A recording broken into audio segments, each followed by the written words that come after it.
Emil Kadlec here with FantasyNation.com. We have a special guest for our Fantasy Sports Pioneer Series, Bob Harris, who started in the fantasy business in 1993 with the TFL report and continued on and is still continuing on almost 30 years? 27th year. Yeah. How's it going, Bob? It's going great, and thanks for doing this. We work together every single day, so we have a lot of shared history. We're going to get into that a little bit too, but yeah, man, it's been a long, strange, delightful trip.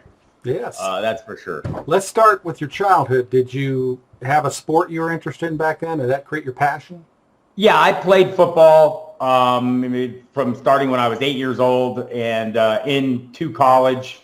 I got hurt my first year playing college, so that kind of ended it all. And but yeah, I played every year, and it's kind of obviously a football fan as a youth, but also a big fan of football stories. And I think that's the bigger thing here. I love football, but Xander Hollander wrote a series of books, The Strange But True Football Stories, and there were a handful of them, and I wore those books out.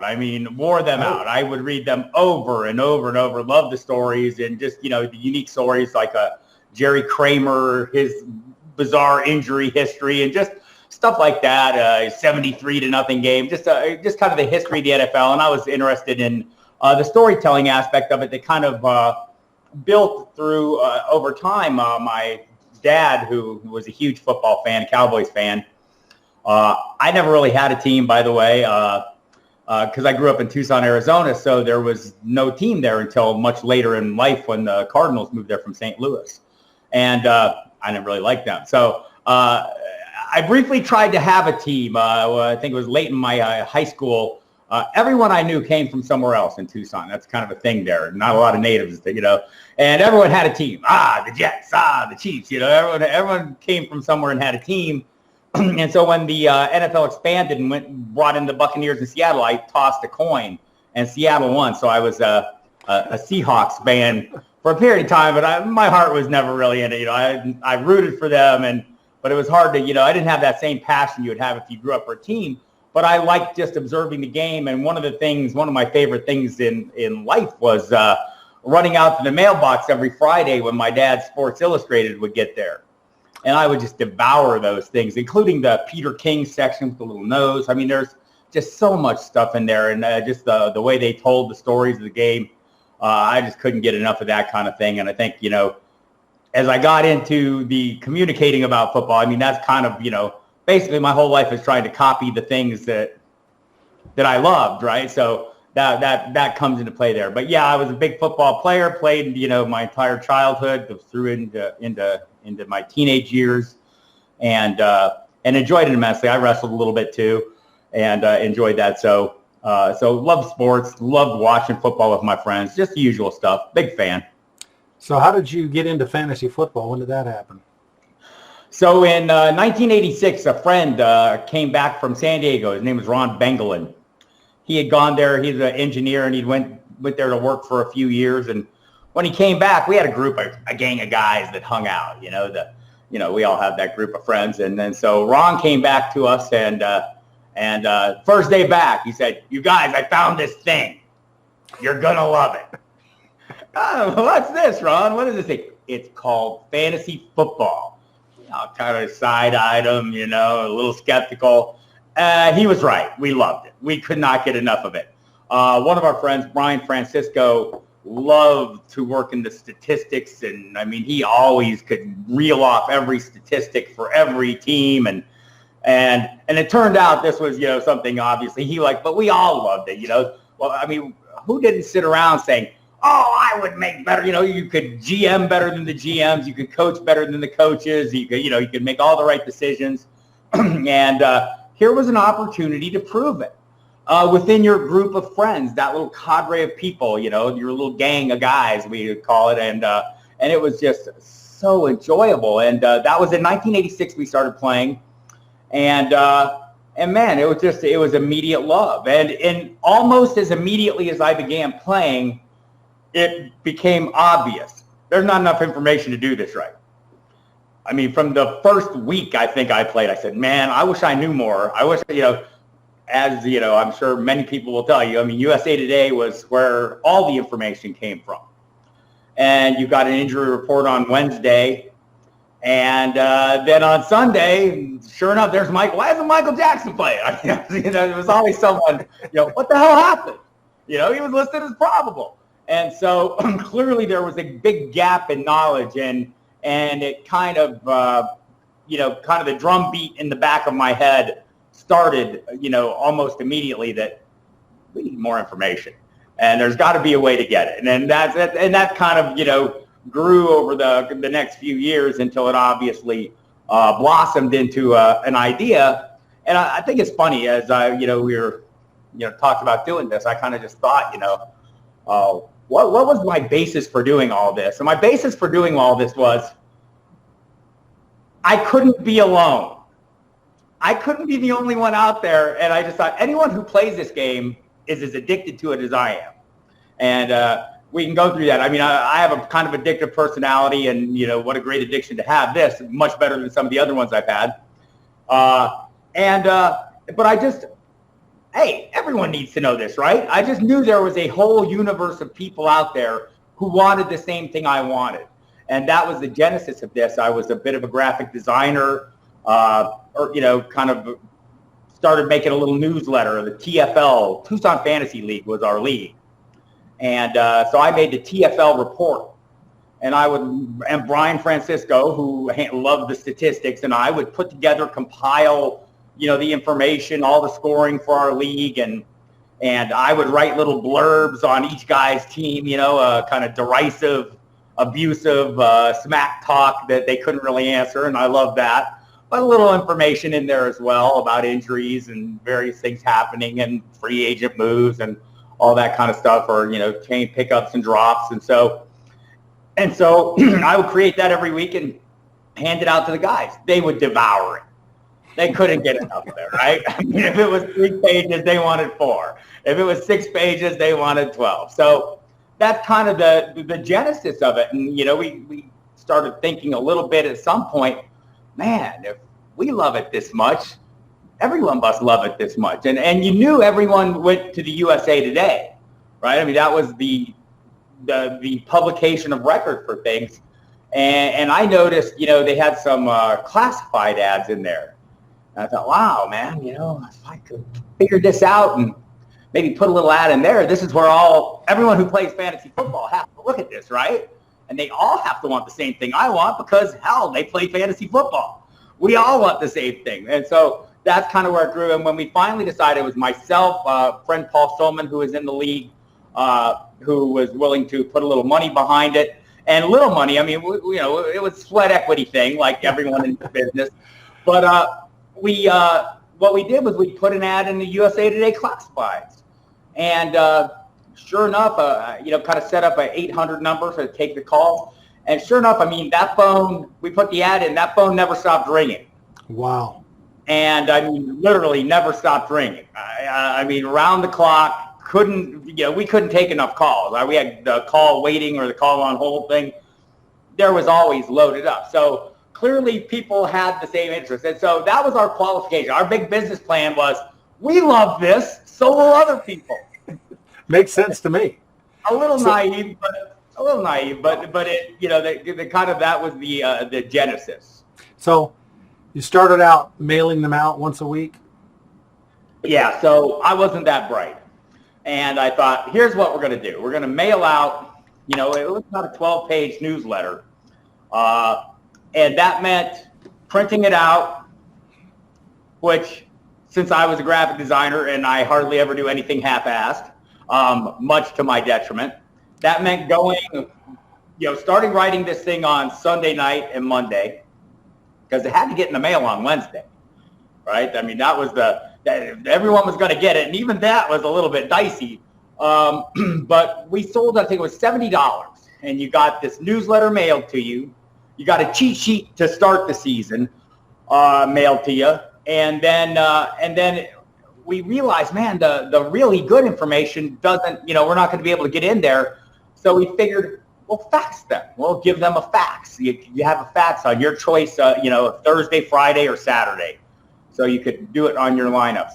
But the mailing portion was I would put everything together. We would wait until the Monday night game. I would finish it up after the Monday night game. We would compile the final stats. Brian Francisco would. And then since I was in the graphic design business, I had a service bureau, and they would stay up late. I would take my files into them. They would print out negatives. I had a printer. Really? Yes, I had a printer. We would run them to the printer who was waiting for my negatives, and he would get them back to me, usually in a pretty timely manner Wednesday morning. Then it was a matter of stuffing envelopes, stamping, and, we did all that by hand. I had a handful of friends who would come in and help with that. And it was remarkable how long it took to do. I think that first year we had like 70 customers. Some of whom we still have, by the way. Wow. Shout out to Doug Carlson. And others. I mean, there's other guys out there. Don Vandenborg, I still see on Twitter, was one of my first customers, and still here. So yeah, there's a group of guys that have, and Bill Zulo, group of guys that are still with us to this day. But we would mail that thing out, and then came the hell, the fax hell. So, so faxing was kind of a relatively, not a new thing, but not everyone did it. But so not all the customers did it, but we had the list and we had the numbers. And so I know you've done one of these with Steve Cohen, who is now our friend in charge of the SiriusXM NFL. But back in the day, he went to University of Arizona. So we had connections between friends. And as we started doing this, Paul Stroman said, "Oh, let's call Cohen. He works at WFAN in New York, and man, maybe he can get us some info." Well, yes, he could. And he would call me each of those days about an hour before the fax went out and would give me all the practice rundown, because he was working for Mike Francesa, and he had access to all the teams. He would call the teams. He would get the info. So, so-and-so is practicing, or so-and-so isn't practicing, but he's running. I mean, and this was like next level stuff. Nobody had this, right? I mean, so, and I would write into a fax, and I would get that fax onto 2 pages. All 32 teams, all the teams out there right at the time. It was 31 at the time. And I would get that on 2 pages and go without a cover, and we could fax 2 pages. Well, the issue with that was I had one phone line. Faxes would start going out. We used fax software. Now, if somebody's fax didn't arrive in a timely manner, somebody would be calling me. Yeah. And if somebody called me, that shuts down the phone line. And then none of the faxes are going. Then everyone's calling. So I would sit there in this puddle of sweat, tears streaming down my face. I'm trying. And I mean, I don't want to say it was a total disaster, but it was a bit Rube Goldbergish, and it was a big hassle. But we made it through, pulled it off, and people, once they got their fax, they were pretty damn pleased, because I mean, this is like gold. This is information nobody had. And I think more than using it for yourself, you like to go to your league mates and say, "Oh, I guess you didn't hear." That was, "Oh, you're starting him. I guess you didn't know." And that was the big thing about this, is you knew more than anybody else in your league. And the appeal to that is obvious to any. I mean, now that's almost impossible to know more unless somebody is not paying attention. I mean, you almost by default, everyone can know as much as they want to know. Back then, you had to put a little effort into it, and the people who subscribed the TFL report got that little bit extra and then some. And I think that was a good, solid basis. And then, then the goal was just to build on that, and that was another whole round of complications that came with that. Just, the increased workload by nature, it was difficult. It meant printing more things, stuffing more envelopes, sending more faxes. And so in the second year, one of these services called me, said, "Hey, we're a fax service." I said, "Oh, really?" "Well, tell me more."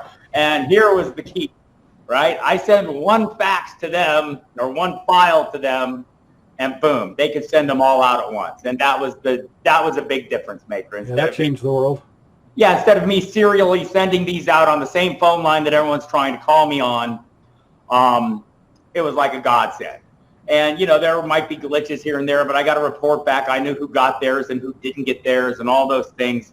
And also going into that second year, we really upped the phone lines. I think we added 10, toll-free lines so everyone could get through. And that was a big deal. We had an office space where we ordered the lines. When they came to install everything, bought a phone system so we could handle all the calls. And when all that came down to it and it was time to go, phone company showed up and said, "Oh, your trunk out here isn't big enough." And so we had to move our whole system. We had an office we rented out, and all everything was all set up. We had to move them into the back of my dad's feed store where they had a trunk that was big enough to handle that. And so some of us had to go sit there all day and all night answering phones. Wow. So we did all that, but there were plenty of growing pains, plenty of it due to ignorance on our part, naivete, just thinking, well, we'll just do it. And there was a lot of that back then. Let's just do it. And that trial by fire, surely either steeled your resolve or forced you out. And I'm still here, so it didn't force me out. Did you have a 900 line also? We did. That was the difference maker. That was the difference maker. Yeah. So when you think back to when you played, what did everyone do Monday morning until you ran out and got a USA Today, right? You couldn't really score your league until you got that USA Today. There was no way to do it. Well, I think a year or two in, CompuServe came along, and I could access the Associated Press box scores Sunday night. So how do I get this out there? And I thought, wait, 900 number. Well, there was a whole, gymnastics routine to get that set up. I mean, that was not necessarily the easiest thing to do. But once you're set up, I would just get those box scores and read them into my 900 number on Sunday night, and people would start calling, and that really, early on, was what kept the business alive. Wow. The money we made from that 900 number, which didn't actually come in until the off season. It took months to process it all through and make sure no one made claims. Back then it was kind of a sensitive issue, people abusing 900 numbers. So the phone companies were really cautious about it, and they would hold your money for a while. Wow. And the funny thing to me was that, it didn't matter what order I read that. People would listen to the whole damn thing. Every call would listen to the entirety of the box score. I think people would just sit there writing it all down, and they would have it that night. So they would have the jump on people around them, or they know they won and who lost in their leagues, and they could once again go to their league mates. Oh, I guess you didn't know this, and that was, again, the basis of all things we did was the nature of fantasy owners. And I think that's the thing that's been a constant throughout your and my shared experience in this business is, the nature of fantasy owners. We want to know. We don't, we just want to know. And so I think that was the basis for pretty much everything I did, was knowing that there was a universe of people out there, some world, some subset of humanity that was us. And I always, and I still say to this day, everyone who is a customer, or everyone who's a listener, or everyone who reads your work is pretty damn sure they could be you. And I'm not necessarily sure they're wrong. I think they could. There's obviously a string of sacrifices and decisions, and I'm not sure they would all be all in once they actually were doing it. But anyone could do this if you're a fan of the game. You can communicate your ideas well, whether written or verbally. I think you could. I think anyone who plays fantasy football knows enough about the game and the strategies to probably pull this off. And I think that's one of the fun things about it. We're all experts, and and I think we've always thought of our job as, I don't think of my job as winning championships. I know a lot of our competitors, that's, I won this many championships. Well, I'm too busy to win championships. I'm helping other people win their championships. Exactly. I'm very happy, but I have a job now, and my job is to make sure, we used to always have a line, don't get beat because you didn't know. And we would use that. And I think it's true. That was just the overriding goal, was to make sure the people who subscribed and used our services knew more than everyone else in their league at any given moment. Whether they had the whole story or not, timing was part of that. But when they set their lineups, I wanted the people who used this service to be the best informed owner in their league at that given point in time. So tell me the experience of calling NFL PRs, asking them questions about players in the early 90s, mid 90s. That was pretty amazing. So it struck me that, there's probably information we could get from the teams themselves if only I could figure out a way to get them in on this. Turns out they were already in on it. Because why? Fantasy owners. Fantasy owners aren't just sitting there trying to, get to call a 900 number or buy a service or whatever. They're calling the damn teams. Hey, what's up with Joe Montana? So one of the great ones was the Chiefs. When Joe Montana was playing, he had elbow issues. They would get calls nonstop, their media relations department. And it turns out pretty much every team did. So I started calling them and trying to build a relationship. It was not hard. They were dying to get rid of these people. They couldn't do enough to get rid of these people. I mean, it would literally jam up their phone lines. And so what I would do is I would call and, start talking to someone. And as soon as they kind of figured out what I was up to, I said, look, I'm trying to sell this information to people. So two things. I'd like the information. I'd also like you to tell them to call me. And that was the thing for them. You mean we can give them a number where they can call that's not us? Yes. So, there was a point where probably 25, 26 of the 31 teams, if you said the word fantasy when you called their switchboard, it would just give you my 800 number. And so, my job was converting those into sales, something I was horrible at, because I would give them the information they wanted and say, hey, and by the way, we're, selling this and da-da-da-da-da. They probably called, everyone who called me once probably called me 1,000 times, realizing I would, because that was kind of, I don't want the teams to think I was totally, not helping them. So I said, look, I'll answer their questions. And, but in return, I'd like a little bit of information if I need something or if there's something I don't know. And they were very cooperative in that regard. And that's something we'll talk about here is, my business acumen. And I say that to say I had none. I just saw this thing and I just thought, man, if I can keep doing this long enough, the world is going to catch up and I'm going to be set, right? And I think that was, I think a lot of us did that back then, Wait till everyone, figures out what's going on here. Because we knew if anyone else played, how would they not want to play? I mean, we had no doubt this was going to spread and become as big as it is now. Okay, maybe not as big as it is now, but we knew it was going to be huge. And so the teams that, were very helpful. Then it wasn't long after the teams, I was in touch with the teams that many of the local papers, it turns out, had the same problem. Interestingly, I didn't have to call them. They started calling me. Wow. Because their guests were getting those same calls. Well, at some point, the beat writers are around the team and around the media relations, and they hear, hey, there's these guys that give out this information, and you don't have to do it anymore.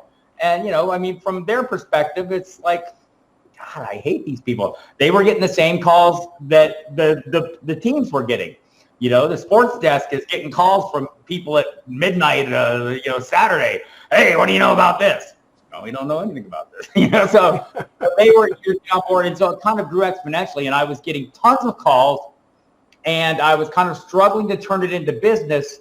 But then we kind of came to a point where, all this kind of coincided with the growth of the internet. I mentioned using CompuServe early on to get information. Well, one of my subscribers, a fellow named Ruben Beide, called me up at one point and said, hey, man, you ever heard of this thing called the World Wide Web? No. And as he described it, it suddenly dawned on me. So you're saying I can deliver one of something or 1,000,000 of something, and it's all the same price. That's what he was telling me. And it was what he was telling me. Needless to say, the internet, the World Wide Web became the focus of my efforts. And that was kind of the turning point, I think, for a lot of us, realizing the information to get out. Obviously early on, the audience we had to wait for the audience to figure it out too, to some degree. But boy, what a turning point to the entire world of this delivering information, this World Wide Web was. And of course, me being me, I wanted to do that really good too. So one of the things that fascinated me about the World Wide Web is I could look like Microsoft. I could look like Sears and Roebuck. I could look like the United States government. Nobody knew, right? I mean, I could be one guy sitting there. If I could make something credible, something that looked professional, I was what they saw on the screen. And that was a huge, huge period. And I think as we went through that, I became pretty handy at the web design. And I think that would be an understatement. It became something, I was pretty much early on, and I did a lot of, pretty innovative stuff with the graphics and, the use of invisible GIFs to, create spacing, because things had to look a certain way for me. I was a graphic designer, and, the World Wide Web is not really, what it is now with the ability to, use different typefaces and stuff. There's a lot of images involved. And of course, the download times were a big thing with the images. There was a lot to it. And so to say it was a full-time job to do both the creation of the website and the content would be a little bit of an understatement, but I loved it. I could not get enough of it. I could create entire worlds, an entire universe that made me look like, and just to illustrate that point, I won, they used to give out Best of the Web awards, Lycos, and, I quickly was in the top 5% of the web. I don't know at the time, there was probably 8 people on the web. So probably more than that. There might have been a few more than that. But I can remember the Fort Worth Star-Telegram would give out awards as well. And so they, highlighted my site, and I says, yeah, I'll call and interview you. And, as he's talking to me that first interview, he's, so what do you got? How many people do you have working there? And it struck me, oh, he doesn't know. And the second thought was, well, why should I tell him? Well, we've got a huge dedicated crew. I didn't tell him it was me sitting in a puddle of sweat in my underpants, just going at it. I mean, there was, nobody could tell. And I think that was the great thing about the internet to me was, you could deliver as much information you want. And at the time, their scaling was not an issue. It cost as much to deliver one thing as it did to deliver a million things. And so it was just that was a huge turning point, both in terms of delivering and accessing eventually, to the point where it is now. But the accessing of information started becoming easier. And as, part of that meant educating customers and how to, use this thing, this new, strange new toy that we were using. And that was part of the process too. And honestly, I think that was as big a part of the process as of anything is, you had a hardcore customer base. Look, they do whatever it took. And it wasn't hard to convince somebody, hey, this thing is like the doorway to all the information on earth. Well, they're coming because why? They're fantasy players. That's the nature of the beast, right? They were us, and they followed along, and, there were growing pains, but it struck me a lot of effort needed to be put into making this and teaching this audience, making them more computer savvy and understanding what they needed to do. Look, people weren't used to using modems. People, had to put modems in their computers if they had computers. People had to get computers. I mean, this was the, pretty early on in the home computing world. And so there was and that was a lot of the effort too. It was a fascinating time, but exciting as well. Cause that was really, the world of, opened such a world of possibilities to everybody. And it was just an amazing time. And now you also did some designs for some other fantasy companies back in those times. I did designs for almost every fantasy company back in those times, because for one reason, so I viewed this as a coming thing, right? As an industry. I mean, I think now we take that for granted, the fantasy industry or the fantasy information industry. At the time, it wasn't necessarily viewed as that, but I thought it should be. And so part of that was, it's basically just, you fill the pool up and everyone floats a little higher. And it gives us all a little more credibility as an industry, as a group. And so when people look at you and say, wow, I want to invest money or I want to do things, and you can say, look, there's this whole world of this out there. And look at, and at the time I did for a number of people, Fantasy Insights, John Hansen at one point, Fantasy Guru. Cohen also. Yeah, Cohen. I designed his first website. Football Guys. But I worked, I did a lot of design there, but, there's another whole rabbit hole we could go out there with me and David Dodds and Joe Bryant. But me and David Dodds in particular were both into some of the same things in terms of designing sites and the technology behind it. And, to the point where, we would try to look at the porn sites because they were the only ones at the time making money on the internet. Well, how do they function? How do they get that, how do you convert the customer into money, using all this technology? But, a thing called Java came along, JavaScript, and these little things that Java applets was the first thing. And they were kind of little standalone pieces. And we would talk endlessly about making calculators and things that would add functionality to our sites. And it was just it was an amazing time to be doing this because it was so wide open. So I would do a lot of work for people just to make it look like a thing. I wanted the whole thing to be something. And one of the things I did in that regard, and I was pretty sure I was the first to do this in our industry, was to link to other sites. I had an extensive page. If I could find somebody and I would try to help them look good, I would say something good about their site. And of course, all this was based on my own hubris and arrogance that, hell, let them go look at everybody else and they're going to come back and say, wow, this guy does this so much better than the rest of them. Why would I go anywhere else? That was honestly, that was part of my equation. Probably not as true as I believed it to be, but nonetheless, I think, there was early on, there was just a few of us. It was Jim Lenz and James Sarah at Fantasy Insights, Sam Kaplan, and it was there very early on. Mike Nazarek was there relatively early on. John Hansen was there relatively early on. But in the very beginning, there was not many of us. And, we talked to each other and, got along reasonably well. Jim Lenz and I met up at kind of halfway between Phoenix and Tucson once and kind of sat down. And I just, it was kind of a situation where I feel like, I want to say not necessarily allies, but, kind of frenemies, right? We're competing, but we all see there was reasons to, do things a certain way and look a certain way and present ourselves in certain ways.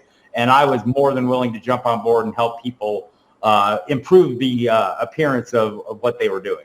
That's great. So how'd you get into the magazines? So, the story of me is not a story without you.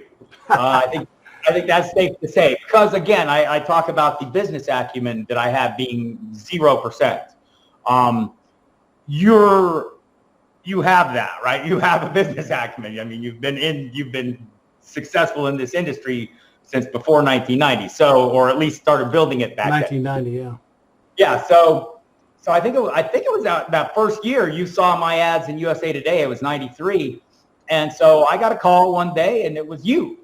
And we talked a lot. We talked a lot that first day, but you're a very personable guy. You were looking to sell me something, but more importantly, and that was advertising, but more importantly, you were me. You got it. And it was almost, the allure of you was he understands. He knows exactly what I'm talking about. He understands this appeal. He dove into this the same way I did. He's put himself on the line here. And so I think it was kind of an immediate connection. I did buy advertising from you, and you had an expert role. I started doing that. So I feel like, you were. It's funny because you were just a very personal guy. I was always surprised. You were just very friendly and asked lots of questions and were always helpful. And so we did. I think that first year I bought a full page ad in your magazine and made an amazing ad, by the way. Yes. Yeah, which was one of my things. But I think slowly over the next few years, I kind of increased. I wormed my way into your good graces, by whether it was writing articles and then working on capsules, and it just became more and more. And so finally, when it came to the point, I guess it was around 98, that I love doing this. I spent all my time and energy doing this, helping myself and helping others. And I was alienating everyone around me. I was living in a back room of my grandma's house, in a little room of computers. Because I couldn't make a lot of money. I just couldn't convert this into money. And that's where you came in. There came a point where my grandma said, okay, the ride's over, time to go do something and not this. And we can get into the whole range of, my parents would come and look at, what do you do? And I had a computer screen. I said, I do this. And I would have something up on the screen. And it's basically my mom, oh, so you make computer monitors? Where, what? It's like everything was foreign to people. And so, when I say you understood what I was doing, from nuts to soup, the whole thing. And so a lot of people did not, and a lot of people couldn't understand what we were trying to do. And there were times when we tried to sell the business and tried to get investors, and it just, whether it was my own inability to communicate, the complexity of the situation, or gauge the size of the audience, or qualify the customers, which I went through all these processes numerous times. It just was about to come to an end, and you just said, well, here, I'll come get you. You grabbed the U-Haul truck and came and got all my stuff and drug me to Albuquerque. But we had been doing more and more over the course of times, and you had added, you went from one magazine to two, and it seemed to be a growing concern. Again, you were a little bit better of a businessman, and when I say a little bit, I'm understating greatly, because it was a low bar for starters. I was not a good, but I loved the work. I loved creating the content. And I loved the, presenting the content in ways that were appealing and entertaining and looked good. And your ability to turn that into a business has kept me occupied in positive ways for most of those 27 years I've been doing this. And so that's why I say that, there is no story of me without you.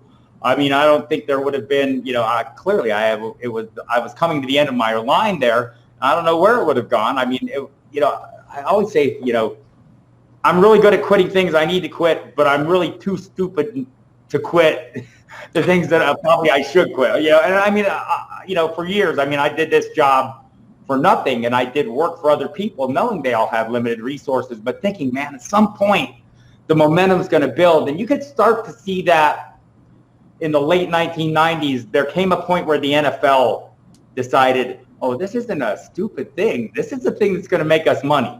Well, look where we are now. But that was the key. Is I think once the NFL started realizing we can monetize this, the rest of us became better able to monetize it.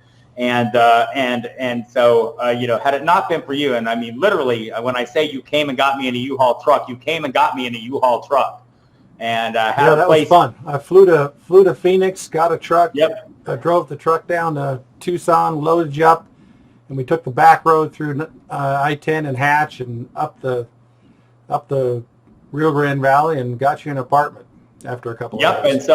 And from there, it's kind of, fascinating the way, the technology has obviously progressed. We did things a little differently back then in terms of, producing the magazine. We actually looked at proofs and things like that. And, you look at where it's gone to now when we do the magazines, which obviously are a huge part of what keeps us going every year, is the magazines. But, man, we have together done, you've been one of the most innovative people in the entire industry in terms of creating high stakes, in terms of being the first guy to come up with best ball. The list goes on, the litany goes on.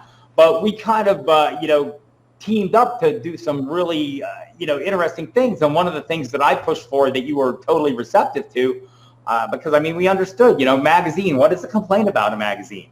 It's a snapshot in time. What is the complaint we would hear? Like, oh, okay, by the time I get this, it's all outdated.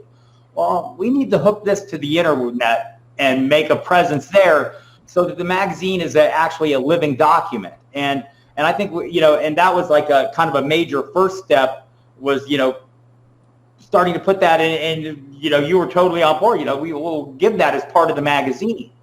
And it added so much value to a magazine, and I think people now fully realize, but there was people skeptical at the time, and we just destroyed them with the amount of content they would get. And part of that was the flash update, which I started before moving here and going full time with you. Yeah. And the flash update was something that I took a lot of pride in, and it consists of multiple pieces and still does. And, it's obviously grown immensely over the course of time, but it's always basically been, the goal is to give people a nonstop stream of news and information, and pretty much, again, with the overall goal, you be the best informed owner in your league at any given time. And we try to design a thing that there's a lot of information and not everyone needs all of it. So, we did a lot of work in how we could present this information in ways that it was digestible, consumable, usable, and still informed everybody. And one of the things I've always thought is, the fantasy football owner is a person who, if he's sitting on the toilet and has nothing else, he's reading the back of a shampoo bottle, right? Because that's just the nature. You're always wanting to be knowing something. So I wanted to give, that level of information. And, to this day, I think one of the things I will be eternally grateful to you for, in addition to making a fantastic living and doing something we love, is giving me that outlet. Because, in my life, not everything, I'm always going to be doing something.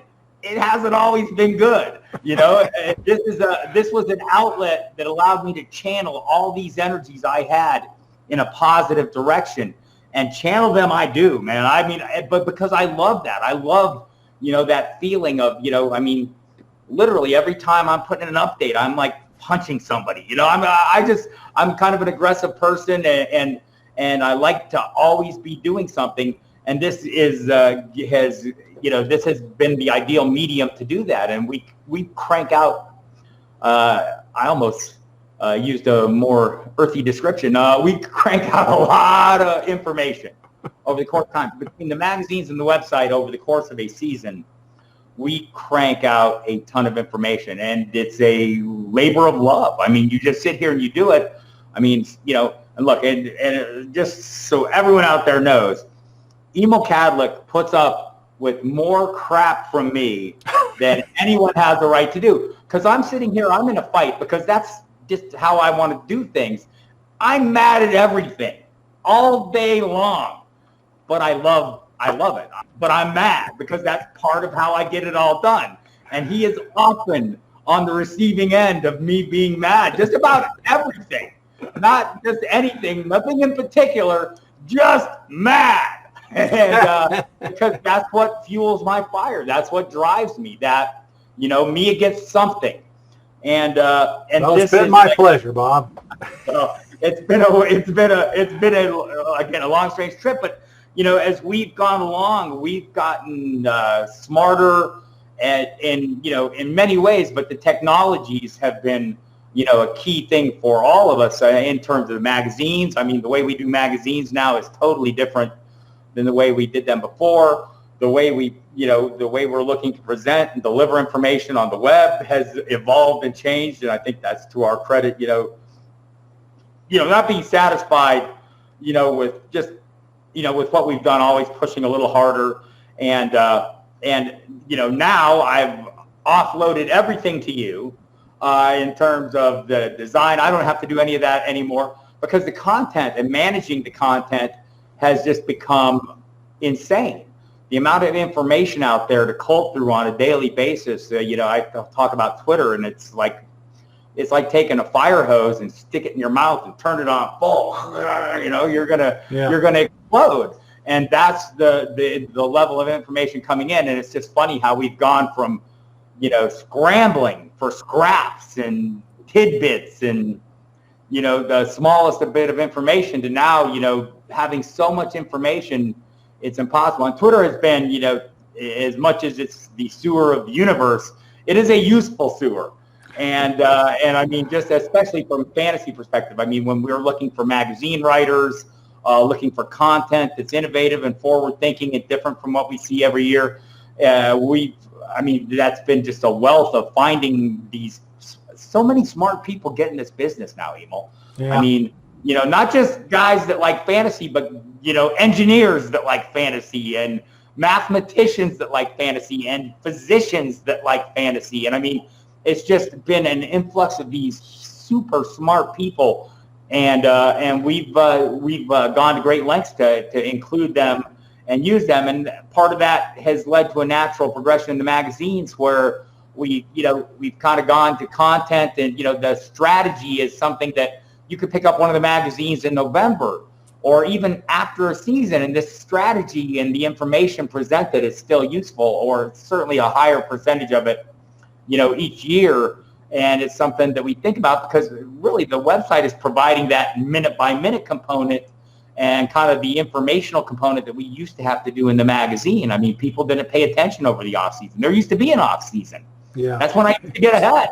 Now I'm still playing catch up in the off season. So I just think this whole industry has been just, for me personally, that ability to grind against grind my axe. I mean, I need to be going, and this, like a shark needs to swim, right? Yeah. I need to be doing something, or something, something I shouldn't be doing, I'm going to be doing. And this is just that perfect lane of that. And it's just so much fun. It's a game. We're writing a game about a game, as Laura Michaels would say, and I mean, when I used to call these newspapers, like, we're the toy department of the newspaper. You're like the toy department of the toy department, right? So, but I think it's just, over time, obviously it's gained a legitimacy all its own. Who would have thought that the crawls during every game would have fantasy statistics? Or there'd be a network called the NFL Media Network. It basically is a fantasy show without saying it's a fantasy show. Right. Yeah, exactly. I mean, we are a lot of the audience. We drive a lot of the innovations that the NFL does. And, you look at some of their data tracking now where they have the chips in the players' helmets, and you see it in the NFL Next Gen stats. You also see it in all our, red zone stats and things like that. And I can only imagine where that's going to go in the future as well. I mean, we have been a driving force, and, you look at even the changes in the way the game is played, the daily and all the things that keep rolling. And sometimes what's new is really old. We talked about best ball when you developed that. When was that? Best ball, 1998. Right. We started, set and forget, and now it is all the rage, and it's maybe one of my favorite ways to play, because I will tell you all right now, nobody drafts as good as me.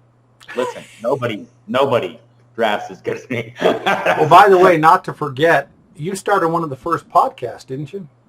So, yes, this was, they were called webcasts back then. There was a thing called Real Audio in the late 90s. I think it was 98 when I was doing this, 97, 98. And Greg Kellogg, a fellow member of the Fantasy Sports Radio Hall of Fame, and I did a webcast. And the early ones were a bit of a chore, to the degree where it wasn't a thing where you could sit down. There wasn't ways to record, the to and fro conversation, the way there is now. I would literally we would script out a show, and I would send him his script. He would read his parts. I would read my parts. I would splice them together with music in the background, cheesy MIDI music back in the day, which was really all you could get. And we would slap it all together, and I loved making that. It was labor intensive from start to finish, and so satisfying. I think there's places you can find these if you probably search the web. They're probably still floating around out there. I think we have some hidden somewhere on our servers. Well, that'd be neat to look for, to make sure we haven't lost some of those.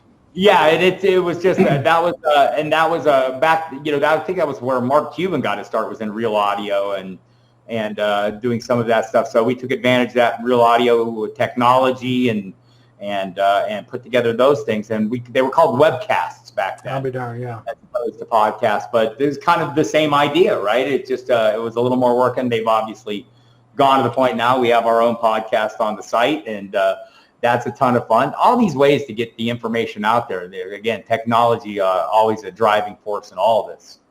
So you also did some writing for SI?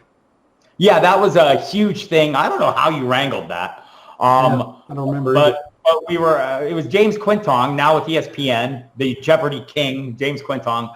It was my editor there, and this was a huge thing. We also did. I think Fox Sports took some of our content for a while, and Football Guys for a while, and so we've kind of farmed out a little bit. But the SI thing was something I think I did that for 6 or 7 years, and pretty much every week, at least the first 4 or 5 years, every week, all year round. They wanted something, and it was just, for me, it was a dream come true. As I mentioned earlier, I like to run out to the mailbox to get my dad Sports Illustrated and read it. So being on Sports Illustrated's website every week with a fantasy article was mind-blowing, to say the least, and was such a I'd be so nervous. I mean, I think it's something all writers have in common is we all think we're frauds, and every time I would send that thing in, I was pretty sure that's the one they were going, are you kidding me? Get out of here with that, And every week, all of a sudden, there would be on the site, and I'd, oh my gosh, what am I, And that was really cool. And so that I believe it was about 7 years we did that, and the Fox Sports took the team notes that I do, which is a labor of love every year. And when I say love, I mean hate, but love. Again, another huge project every week. So yeah, that was a big thrill for me being being somewhat associated with a brand that I grew up reading. And also we've had the show with SiriusXM Fantasy Sports for 9 out of its 10 years. Yeah, I think this is yeah. So and that's been again the connection to Steve Cohen kind of leveraged that a little bit, and maybe we would have gotten to a higher profile earlier if I'd been able to pay him. Harris, when are you going to start paying me? Oh, that sounds like it. But so the Sirius thing, we started out doing once a week. Mike Dempsey, I had been doing his local radio show in Jacksonville with him, and it's funny how that started. Was I was doing content, we were sharing content with Football Guys, and David Dodds was doing a show, and Dodds was sick one day and called me and said, hey, can you go on this guy's show? And I went on that guy's show, and pretty soon I was the permanent guy on his show in Jacksonville. Every Friday or one day a week, we'd do it like an hour-long show. And so Cohen was out. They were going to hire Maurice Jones-Drew to do a show, or they were looking to, and they needed a host. So Cohen was out listening to archived audio of some of the shows in Jacksonville to find a host. They wanted a host where MJD was. And he heard Dempsey, and then he heard me and Dempsey. Harris! And he called me up. Harris, I've been hearing you on this show. This is great. And I said, oh, man. So, we kind of, so I think, was it 2009? Went to the Super Bowl in Dallas, Green Bay against Pittsburgh. And and had a chance to, sit down with Cohen and talk to him a little bit, and, really pushed hard. And next thing you knew, we had a show. I think we were like wee hours of Thursday night. We come on right after these guys named Jeff Manns and Ryan Hallams, who would say the most horrifying things early on. It was crazy stuff. Can't get away with that anymore. Right. And so we're to they want us to do, and obviously there was room for all of us, as Jeff Mann's now co-host with him. We've the last few years have done the Sunday morning pregame show, he and I. But I mean, over the years, we were their first pregame show. It was me and Dempsey, but Dempsey had duties on Sunday morning. So at one point, they brought in my boy Elliot Harrison from NFL Network at the time, and he hosted for a little bit, and then Mans took over when Elliot left. And so this past year, we were on 7 days a week from July 1st on, including we now have a Saturday night show on NFL radio for 3 hours, then get up early Sunday, do the pregame, and then our usual Monday through Friday, a couple hours a day. So that's been a huge deal, but bigger than that, broader than what we're doing there. I'm trying to remember what year it was. We went to San Francisco for a FSTA at the time conference, and Sirius had a league there, an experts league there that we broadcast live.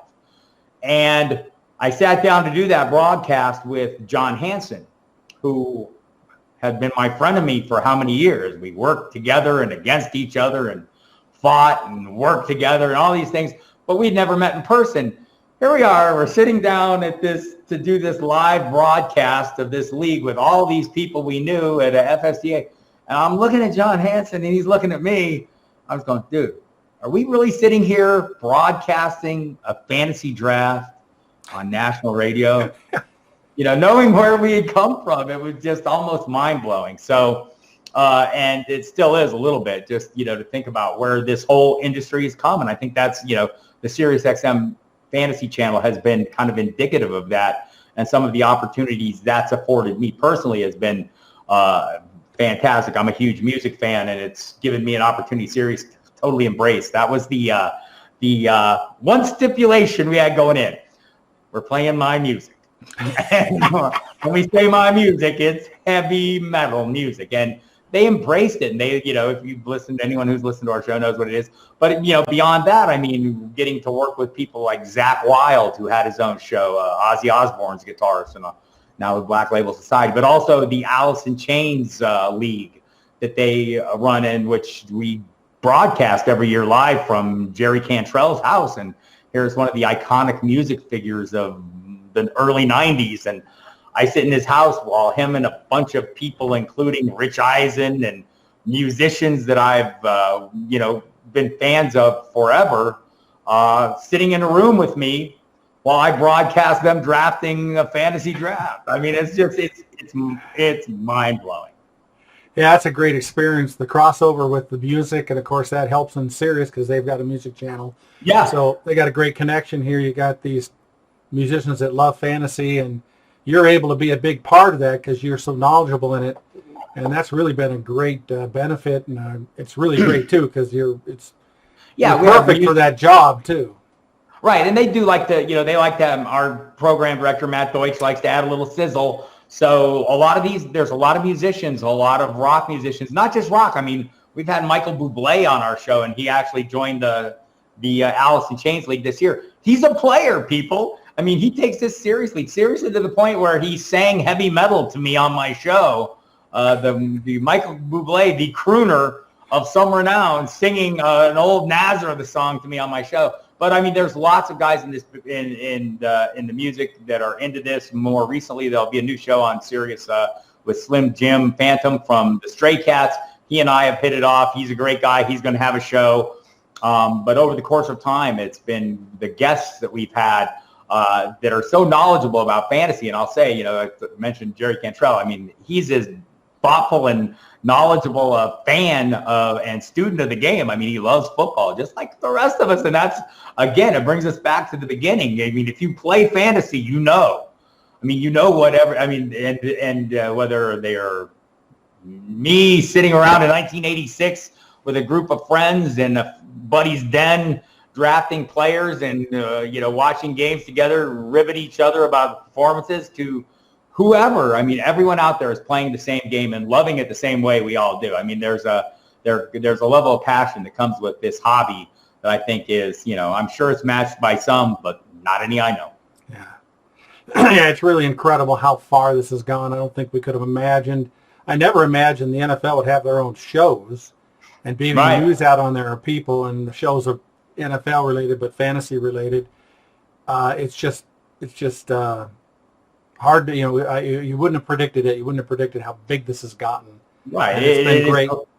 It is cliche, but it's a long, strange trip. I mean, from, when you think back over the course of 27 years, that we've known each other and worked together. I mean, the changes and the innovations and, being part of those changes and innovations has been just amazing. And, watching some of the people that we've worked with early on who became big things. I mean, Matthew Berry, Michael Fabiano, from Brad Evans, all these guys that we've done things with and have gone on to these huge things. And so many people out there that, that do so much fantastic work, that every year we just find more and more. And, now the biggest, where it used to be, let's gotta find someone who can write an article. Now it's like, God, I've got to sort through 500 guys who can write it, and girls. I mean, let's not sell everyone short here. Yeah, I mean, it's just it's become amazing the amount of super knowledgeable information floating around out there by totally smart people. Yeah. Most of them way smarter than me, and I get to sit here and enjoy sorting through it and figuring out what we can use. It's amazing. Another one is on my mind lately, but the 1998 fantasy sports convention at the Tropicana. That was an interesting milestone too for, fantasy sports in general. You remember that? Yeah. one? Oh yeah. Jim Lenz and James Sarah put that together. Everyone went. Everyone in the business went. I designed a website for it. I designed the logos.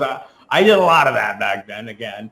And they put together this huge thing at the Tropicana Hotel. And I mean, they had some pretty big luminaries at the time. Randy Cross, the football player, San Francisco 49ers center, Tim Green, the Falcons linebacker.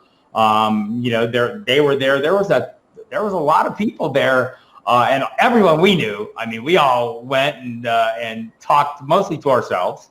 But it was a hell of an effort and a pretty cool thing. I mean, obviously the FSTA and now FSGA, I guess, conventions are a pretty big deal. And but they came, for me, those came after that. I don't, Yeah, as a matter of fact, I'm going to find out in a couple of days. We're interviewing Jim Lenz and James Sarah.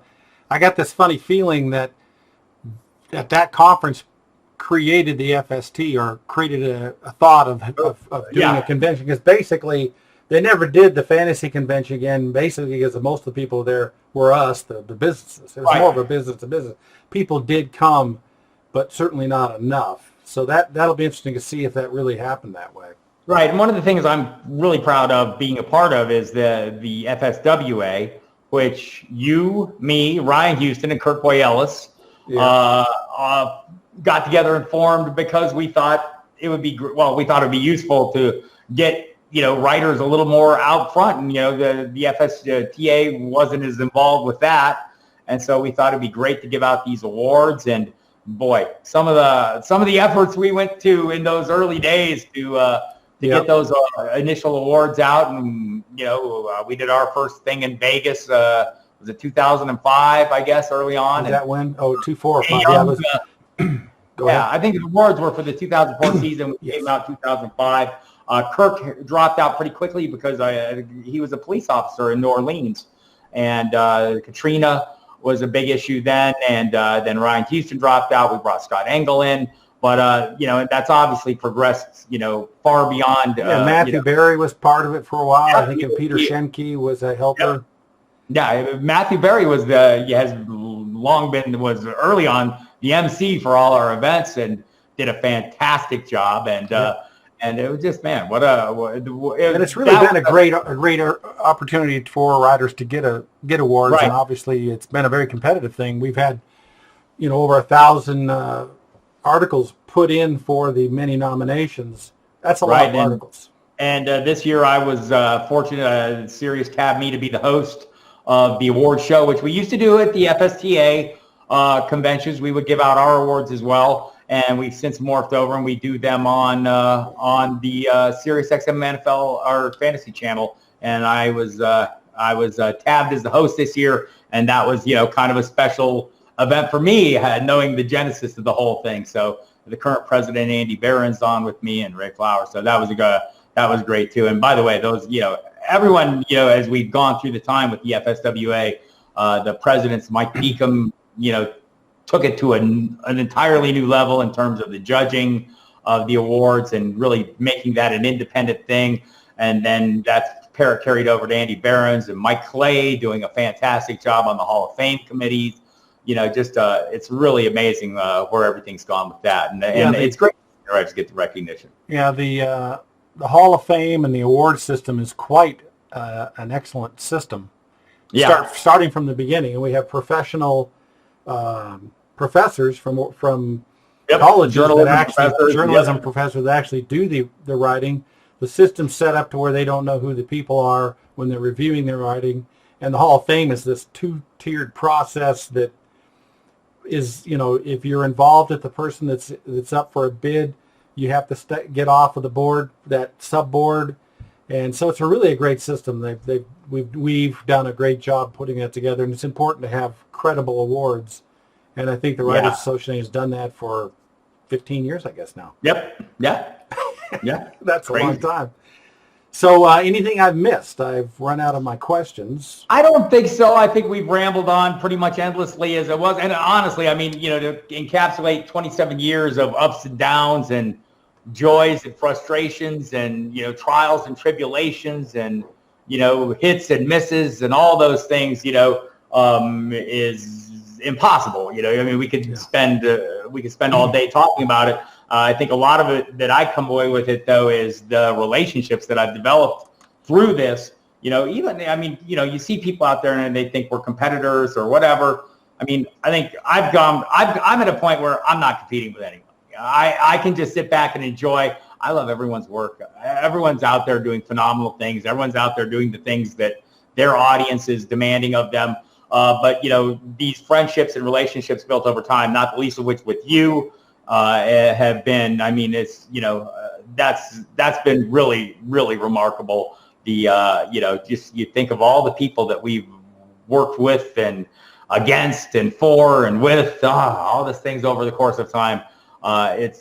That's been pretty rewarding as well. That's great, and thank you so much. It's been a great. I don't know how long it's been. I think it was '96 when we started working together, or started. I don't know real if you close moved to in, on the but magazines. yeah, right around '96. Ironically, what's scary about it is in '90 when I started it, I was the writer. Now that's scary. And of course, that evolved quickly over the years. The way that evolution has happened has been, just from going from writing an article to being more integrally involved has been a ton of fun for me, and just what a huge opportunity to have a life. I always joke about it, say, well, I could do this, or I think the only other thing I'm qualified for is ditch digging, and it's not nearly as cool as this. So, and maybe a slight exaggeration, but not much. Well, congratulations, Bob. You're truly a pioneer of fantasy sports. There's no doubt about that. Thank you for the opportunity. All right, thank you. Off we go.